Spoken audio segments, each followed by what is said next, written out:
আজকে কাঁচকলা দিয়ে ভর্তা তৈরি করব। দু টুকরো করে কেটে নেব।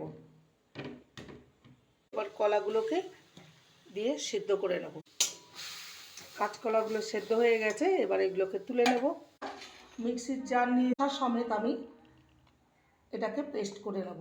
পেস্ট করে নিয়েছি। ফোড়নে দিয়ে দেবো 1/2 টিস্পুন কালো জিরে আর দুটো শুকনো লঙ্কাকে ছোট ছোট টুকরো করে কেটে নেব।